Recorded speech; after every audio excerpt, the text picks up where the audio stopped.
Kejadian pasal 40. Mimpi juru minuman Kejadian dan pasal juru roti. 40. Sesudah semuanya itu terjadilah, bahwa juru minuman Raja Mesir dan juru rotinya membuat kesalahan terhadap tuannya, Raja Mesir itu. Maka murkalah Firaun kepada kedua pegawai istananya, kepala juru minuman dan kepala juru roti itu. Ia menahan mereka dalam rumah kepala pengawal raja, dalam penjara tempat Yusuf dikurung. Kepala pengawal raja menempatkan Yusuf bersama-sama dengan mereka untuk melayani mereka. Demikianlah mereka ditahan beberapa waktu lamanya. Pada suatu kali bermimpilah mereka keduanya, baik juru minuman maupun juru roti Raja Mesir yang ditahan dalam penjara itu. Masing-masing ada mimpinya. Pada satu malam juga, dan mimpi masing-masing itu ada artinya sendiri. Ketika pada waktu pagi Yusuf datang kepada mereka, segera dilihatnya bahwa mereka bersusah hati. Lalu ia bertanya kepada pegawai-pegawai istana Firaun yang ditahan bersama-sama dengan dia dalam rumah tuanya itu. "Mengapakah hari ini mukamu semuram itu?" Jawab mereka kepadanya, "Kami bermimpi, tetapi tidak ada orang yang dapat mengartikannya." Lalu kata Yusuf kepada mereka, "Bukankah Allah yang menerangkan arti mimpi? Ceritakanlah kiranya mimpimu itu kepadaku."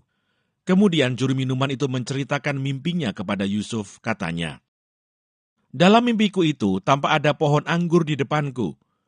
Pohon anggur itu ada 3 carangnya, dan baru saja pohon itu bertunas. Bunganya sudah keluar, dan tandan-tandanya penuh buah anggur yang ranum. Dan di tanganku ada piala Firaun. Buah anggur itu kuambil, lalu kuperas ke dalam piala Firaun, kemudian kusampaikan piala itu ke tangan Firaun." Kata Yusuf kepadanya, "Beginilah arti mimpi itu. 3 carang itu artinya 3 hari. Dalam 3 hari ini, Firaun akan meninggikan engkau dan mengembalikan engkau ke dalam pangkatmu yang dahulu, dan engkau akan menyampaikan piala ke tangan Firaun seperti dahulu kala, ketika engkau jadi juru minumannya. Tetapi ingatlah kepadaku, apabila keadaanmu telah baik nanti, tunjukkanlah terima kasihmu kepadaku dengan menceritakan hal ikhwalku kepada Firaun, dan tolonglah keluarkan aku dari rumah ini. Sebab aku diculik begitu saja dari negeri orang Ibrani, dan di sini pun aku tidak pernah melakukan apa-apa yang menyebabkan aku layak dimasukkan ke dalam liang tutupan ini." Setelah dilihat oleh kepala juru roti betapa baik arti mimpi itu, berkatalah ia kepadanya, "Aku pun bermimpi juga. Tampak aku menjunjung 3 bakul berisi penganan. Dalam bakul atas ada berbagai-bagai makanan untuk Firaun, buatan juru roti, tetapi burung-burung memakannya dari dalam bakul yang di atas kepalaku." Yusuf menjawab, "Beginilah arti mimpi itu. 3 bakul itu artinya 3 hari. Dalam 3 hari ini, Firaun akan meninggikan engkau tinggi ke atas dan menggantung engkau pada sebuah tiang, dan burung-burung akan memakan dagingmu dari tubuhmu." Dan terjadilah pada hari ketiga, hari kelahiran Firaun. Maka Firaun mengadakan perjamuan untuk semua pegawainya. Ia meninggikan kepala juru minuman dan kepala juru roti itu di tengah-tengah para pegawainya. Kepala juru minuman itu dikembalikannya ke dalam jabatannya, sehingga ia menyampaikan pula piala ke tangan Firaun.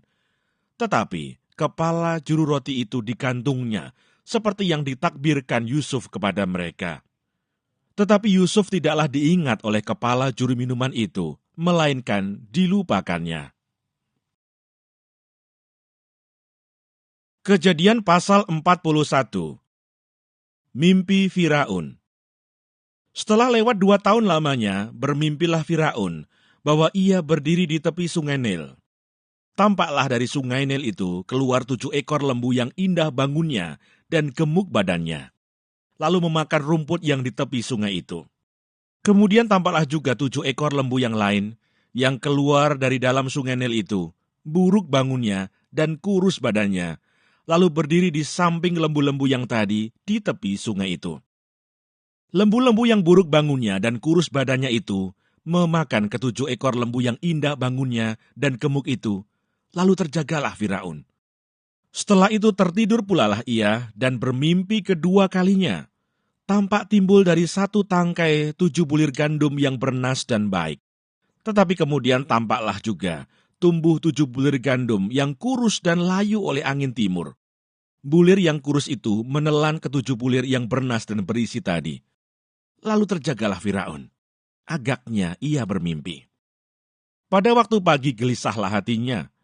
Lalu disuruhnyalah memanggil semua ahli dan semua orang berilmu di Mesir.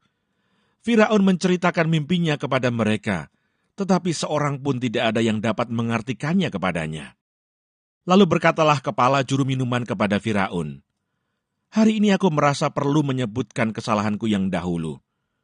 Waktu itu tuanku Firaun murka kepada pegawai-pegawainya dan menahan aku dalam rumah pengawal istana beserta dengan kepala juru roti. Pada satu malam juga kami bermimpi, aku dan kepala juru roti itu, masing-masing mempunyai mimpi dengan artinya sendiri. Bersama-sama dengan kami ada di sana seorang muda Ibrani, hamba kepala pengawal istana itu. Kami menceritakan mimpi kami kepadanya, lalu diartikannya kepada kami mimpi kami masing-masing. Dan seperti yang diartikannya itu kepada kami, demikianlah pula terjadi. Aku dikembalikan ke dalam pangkatku, dan kepala juru roti itu digantung." Kemudian Firaun menyuruh memanggil Yusuf. Segeralah ia dikeluarkan dari tutupan. Ia bercukur dan berganti pakaian, lalu pergi menghadap Firaun. Berkatalah Firaun kepada Yusuf, "Aku telah bermimpi, dan seorang pun tidak ada yang dapat mengartikannya. Tetapi telah kudengar tentang engkau. Hanya dengan mendengar mimpi saja, engkau dapat mengartikannya." Yusuf menyaut Firaun, "Bukan sekali-kali aku, melainkan Allah juga yang akan memberitakan kesejahteraan kepada tuanku Firaun." Lalu berkatalah Firaun kepada Yusuf, "Dalam mimpiku itu, aku berdiri di tepi sungai Nil. Lalu tampaklah dari sungai Nil itu keluar 7 ekor lembu yang gemuk badannya dan indah bentuknya dan makan rumput yang di tepi sungai itu. Tetapi kemudian tampaklah juga keluar 7 ekor lembu yang lain, kulit pemalut tulang, sangat buruk bangunnya dan kurus badannya. Tidak pernah kulihat yang seburuk itu di seluruh tanah Mesir. Lembu yang kurus dan buruk itu memakan ke 7 ekor lembu gemuk yang mula-mula. Lembu-lembu ini masuk ke dalam perutnya, tetapi walaupun telah masuk ke dalam perutnya, tidaklah kelihatan sedikit pun tandanya. Bangunnya tetap sama buruknya seperti semula. Lalu terjagalah aku. Selanjutnya dalam mimpiku itu, kulihat timbul dari satu tangkai 7 bulir gandum yang berisi dan baik. Tetapi kemudian tampaklah juga tumbuh 7 bulir yang kering, kurus dan layu oleh angin timur. Bulir yang kurus itu memakan ke 7 bulir yang baik tadi. Telah kuceritakan hal ini kepada semua ahli, tetapi seorang pun tidak ada yang dapat menerangkannya kepadaku." Lalu kata Yusuf kepada Firaun, "Kedua mimpi tuanku Firaun itu sama. Allah telah memberitahukan kepada tuanku Firaun apa yang hendak dilakukannya.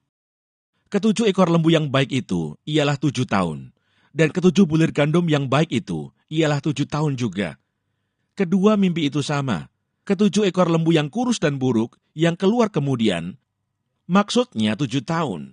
Demikian pula ke 7 bulir gandum yang hampa dan layu oleh angin timur itu, maksudnya akan ada 7 tahun kelaparan. Inilah maksud perkataanku ketika aku berkata kepada tuanku Firaun, Allah telah memperlihatkan kepada tuanku Firaun apa yang hendak dilakukannya. Ketahuilah tuanku, akan datang 7 tahun kelimpahan di seluruh tanah Mesir. Kemudian akan timbul 7 tahun kelaparan. Maka akan dilupakan segala kelimpahan itu di tanah Mesir. Karena kelaparan itu mengurus keringkan negeri ini. Sesudah itu akan tidak kelihatan lagi bekas-bekas kelimpahan di negeri ini karena kelaparan itu. Sebab sangat hebatnya kelaparan itu. Sampai 2 kali mimpi itu diulangi bagi tuanku Firaun, berarti hal itu telah ditetapkan oleh Allah dan Allah akan segera melakukannya. Oleh sebab itu, baiklah tuanku Firaun mencari seorang yang berakal budi dan bijaksana, dan mengangkatnya menjadi kuasa atas tanah Mesir. Baiklah juga tuanku Firaun berbuat begini, yakni menempatkan penilik-penilik atas negeri ini, dan dalam ke-7 tahun kelimpahan itu memungut 1/5 dari hasil tanah Mesir. Mereka harus mengumpulkan segala bahan makanan dalam tahun-tahun baik yang akan datang ini, dan di bawah kuasa tuanku Firaun, menimbun gandum di kota-kota sebagai bahan makanan, serta menyimpannya. Demikianlah segala bahan makanan itu menjadi persediaan untuk negeri ini dalam ke-7 tahun kelaparan yang akan terjadi di tanah Mesir, supaya negeri ini jangan binasa karena kelaparan itu. Yusuf di Mesir sebagai penguasa. Usul itu dipandang baik oleh Firaun dan oleh semua pegawainya. Lalu berkatalah Firaun kepada para pegawainya, "Mungkinkah kita mendapat orang seperti ini, seorang yang penuh dengan roh Allah?" Kata Firaun kepada Yusuf, "Oleh karena Allah telah memberitahukan semuanya ini kepadamu, tidaklah ada orang yang demikian berakal budi dan bijaksana seperti engkau. Engkaulah menjadi kuasa atas istanaku, dan kepada perintahmu seluruh rakyatku akan taat. Hanya tahta inilah kelebihanku daripadamu." Selanjutnya Firaun berkata kepada Yusuf, "Dengan ini aku melantik engkau menjadi kuasa atas seluruh tanah Mesir." Sesudah itu Firaun menanggalkan cincin meterainya dari jarinya dan mengenakannya pada jari Yusuf. Dipakaikannya lah kepada Yusuf pakaian daripada kain halus, dan digantungkannya kalung emas pada lehernya. Lalu Firaun menyuruh menaikkan Yusuf dalam keretanya yang kedua. Dan berserulah orang di hadapan Yusuf, "Hormat!" Demikianlah Yusuf dilantik oleh Firaun menjadi kuasa atas seluruh tanah Mesir. Berkatalah Firaun kepada Yusuf, "Akulah Firaun, tetapi dengan tidak setahumu, seorang pun tidak boleh bergerak di seluruh tanah Mesir." Lalu Firaun menamai Yusuf Safnat Paaneah, serta memberikan Asnat, anak Potifera, imam di On, kepadanya menjadi istrinya. Demikianlah Yusuf muncul sebagai kuasa atas seluruh tanah Mesir. Yusuf berumur 30 tahun ketika ia menghadap Firaun, raja Mesir itu. Maka pergilah Yusuf dari depan Firaun, lalu dikelilinginya seluruh tanah Mesir. Tanah itu mengeluarkan hasil bertumpuk-tumpuk dalam ke-7 tahun kelimpahan itu.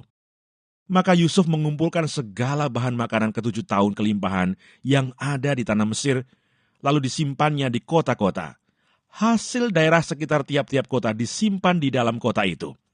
Demikianlah Yusuf menimbun gandum seperti pasir di laut, sangat banyak, sehingga orang berhenti menghitungnya karena memang tidak terhitung. Sebelum datang tahun kelaparan itu, lahirlah bagi Yusuf 2 orang anak laki-laki yang dilahirkan oleh Asnat, anak Potifera, imam di On. Yusuf memberi nama Manasye kepada anak sulungnya itu, sebab katanya, "Allah telah membuat aku lupa sama sekali kepada kesukaranku dan kepada rumah bapakku." Dan kepada anaknya yang kedua diberinya nama Efraim, sebab katanya, "Allah membuat aku mendapat anak dalam negeri kesengsaraanku." Setelah lewat ke-7 tahun kelimpahan yang ada di tanah Mesir itu, mulailah datang 7 tahun kelaparan seperti yang telah dikatakan Yusuf. Dalam segala negeri ada kelaparan, tetapi di seluruh negeri Mesir ada roti. Ketika seluruh negeri Mesir menderita kelaparan dan rakyat berteriak meminta roti kepada Firaun, berkatalah Firaun kepada semua orang Mesir, "Pergilah kepada Yusuf, perbuatlah apa yang akan dikatakannya kepadamu." Kelaparan itu merajalela di seluruh bumi. Maka Yusuf membuka segala lumbung dan menjual gandum kepada orang Mesir, sebab makin hebat kelaparan itu di tanah Mesir. Juga dari seluruh bumi datanglah orang ke Mesir untuk membeli gandum dari Yusuf, sebab hebat kelaparan itu di seluruh bumi. Kejadian pasal 42. Saudara-saudara Yusuf pergi ke Mesir. Setelah Yakub mendapat kabar bahwa ada gandum di Mesir, berkatalah ia kepada anak-anaknya, "Mengapa kamu berpandang-pandangan saja?" Lagi katanya, "Telah kudengar bahwa ada gandum di Mesir. Pergilah ke sana dan belilah gandum di sana untuk kita, supaya kita tetap hidup dan jangan mati." Lalu pergilah 10 orang saudara Yusuf untuk membeli gandum di Mesir. Tetapi Yakub tidak membiarkan Benyamin, adik Yusuf, pergi bersama-sama dengan saudara-saudaranya, sebab pikirnya, jangan-jangan ia ditimpa kecelakaan nanti. Jadi di antara orang yang datang membeli gandum, terdapatlah juga anak-anak Israel, sebab ada kelaparan di tanah Kanaan. Sementara itu Yusuf telah menjadi mangkubumi di negeri itu. Dialah yang menjual gandum kepada seluruh rakyat negeri itu. Jadi ketika saudara-saudara Yusuf datang, kepadanya lah mereka menghadap dan sujud dengan mukanya sampai ke tanah. Ketika Yusuf melihat saudara-saudaranya, segeralah mereka dikenalnya. Tetapi ia berlaku seolah-olah ia seorang asing kepada mereka. Ia menegur mereka dengan membentak katanya, "Dari mana kamu?" Jawab mereka, "Dari tanah Kanaan, untuk membeli bahan makanan." Memang Yusuf mengenal saudara-saudaranya itu, tetapi dia tidak dikenal mereka. Lalu teringatlah Yusuf akan mimpi-mimpinya tentang mereka. Berkatalah ia kepada mereka, "Kamu ini pengintai, kamu datang untuk melihat-lihat di mana negeri ini tidak dijaga." Tetapi jawab mereka, "Tidak, Tuanku, hanyalah untuk membeli bahan makanan hamba-hambamu ini datang. Kami ini sekalian anak dari satu ayah. Kami ini orang jujur, hamba-hambamu ini bukanlah pengintai." Tetapi ia berkata kepada mereka, "Tidak, kamu datang untuk melihat-lihat di mana negeri ini tidak dijaga." Lalu jawab mereka, "Hamba-hambamu ini 12 orang. Kami bersaudara, anak dari satu ayah di tanah Kanaan. Tetapi yang bungsu sekarang ada pada ayah kami, dan seorang sudah tidak ada lagi." Lalu kata Yusuf kepada mereka, "Sudahlah, seperti telah kukatakan kepadamu tadi, kamu ini pengintai. Dalam hal ini juga kamu harus diuji. Demi hidup Firaun, kamu tidak akan pergi dari sini jika saudaramu yang bungsu itu tidak datang kemari. Suruhlah seorang daripadamu untuk menjemput adikmu itu. Tetapi kamu ini harus tinggal terkurung di sini. Dengan demikian perkataanmu dapat diuji apakah benar, dan jika tidak, demi hidup Firaun, sungguh-sungguhlah kamu ini pengintai." Dan dimasukkannya lah mereka bersama-sama ke dalam tahanan 3 hari lamanya. Pada hari yang ketiga berkatalah Yusuf kepada mereka, "Buatlah begini, maka kamu akan tetap hidup. Aku takut akan Allah. Jika kamu orang jujur, biarkanlah dari kamu bersaudara tinggal seorang terkurung dalam rumah tahanan.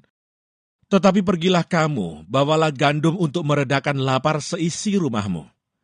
Tetapi saudaramu yang bungsu itu haruslah kamu bawa kepadaku, supaya perkataanmu itu ternyata benar dan kamu jangan mati." Demikianlah diperbuat mereka. Mereka berkata seorang kepada yang lain, "Betul-betullah kita menanggung akibat dosa kita terhadap adik kita itu. Bukankah kita melihat bagaimana sesak hatinya ketika ia memohon belas kasihan kepada kita, tetapi kita tidak mendengarkan permohonannya. Itulah sebabnya kesesakan ini menimpa kita." Lalu Ruben menjawab mereka, "Bukankah dahulu kukatakan kepadamu, janganlah kamu berbuat dosa terhadap anak itu. Tetapi kamu tidak mendengarkan perkataanku. Sekarang darahnya dituntut daripada kita." Tetapi mereka tidak tahu bahwa Yusuf mengerti perkataan mereka, sebab mereka memakai seorang juru bahasa. Maka Yusuf mengundurkan diri dari mereka lalu menangis. Kemudian ia kembali kepada mereka dan berkata-kata dengan mereka. Ia mengambil Simeon dari antara mereka, lalu disuruh belenggu di depan mata mereka. Sesudah itu Yusuf memerintahkan bahwa tempat gandum mereka akan diisi dengan gandum, dan bahwa uang mereka masing-masing akan dikembalikan ke dalam karungnya, serta bekal mereka di jalan akan diberikan kepada mereka. Demikianlah dilakukan orang kepada mereka itu. Sesudah itu mereka pun memuat gandum itu ke atas keledai mereka, lalu berangkat dari situ. Ketika seorang membuka karungnya untuk memberi makan keledainya di tempat bermalam, dilihatnyalah uangnya ada di dalam mulut karungnya. Katanya kepada saudara-saudaranya, "Uangku dikembalikan. Lihat, ada dalam karungku." Lalu hati mereka menjadi tawar, dan mereka berpandang-pandangan dengan gemetar, serta berkata, "Apakah juga yang diperbuat Allah terhadap kita?" Ketika mereka sampai kepada Yakub, ayah mereka di tanah Kanaan, mereka menceritakan segala sesuatu yang dialaminya. Katanya, "Orang itu, yakni yang menjadi tuan atas negeri itu, telah menegur kami dengan membentak dan memperlakukan kami sebagai pengintai negeri itu. Tetapi kata kami kepadanya, 'Kami orang jujur, kami bukan pengintai. Kami 12 orang bersaudara, anak-anak ayah kami, seorang sudah tidak ada lagi, dan yang bungsu ada sekarang pada ayah kami di tanah Kanaan." Lalu kata orang itu, yakni yang menjadi tuan atas negeri itu kepada kami, "Dari hal ini aku akan tahu apakah kamu orang jujur. Dari kamu bersaudara, haruslah kamu tinggalkan seorang padaku. Kemudian bawalah gandum untuk meredakan lapar seisi rumahmu, dan pergilah. Lalu bawalah kepadaku saudaramu yang bungsu itu, maka aku akan tahu bahwa kamu bukan pengintai, tetapi orang jujur. Dan aku akan mengembalikan saudaramu itu kepadamu, dan bolehlah kamu menjalani negeri ini dengan bebas." Ketika mereka mengosongkan karungnya, tampaklah ada pundi-pundi uang masing-masing dalam karungnya. Dan ketika mereka beserta ayah mereka melihat pundi-pundi uang itu, ketakutanlah mereka. Dan Yakub ayah mereka berkata kepadanya, "Kamu membuat aku kehilangan anak-anakku. Yusuf tidak ada lagi, dan Simeon tidak ada lagi. Sekarang Benyamin pun hendak kamu bawa juga. Aku inilah yang menanggung segala-galanya itu." Lalu berkatalah Ruben kepada ayahnya, "Kedua anakku laki-laki boleh engkau bunuh, jika ia tidak kubawa kepadamu. Serahkanlah dia ke dalam tanganku, maka dia akan kubawa kembali kepadamu." Tetapi jawabnya, "Anakku itu tidak akan pergi ke sana bersama-sama dengan kamu, sebab kakaknya telah mati, dan hanya dialah yang tinggal. Jika dia ditimpa kecelakaan di jalan yang akan kamu tempuh, maka tentulah kamu akan menyebabkan aku yang ubanan ini turun ke dunia orang mati karena duka cita."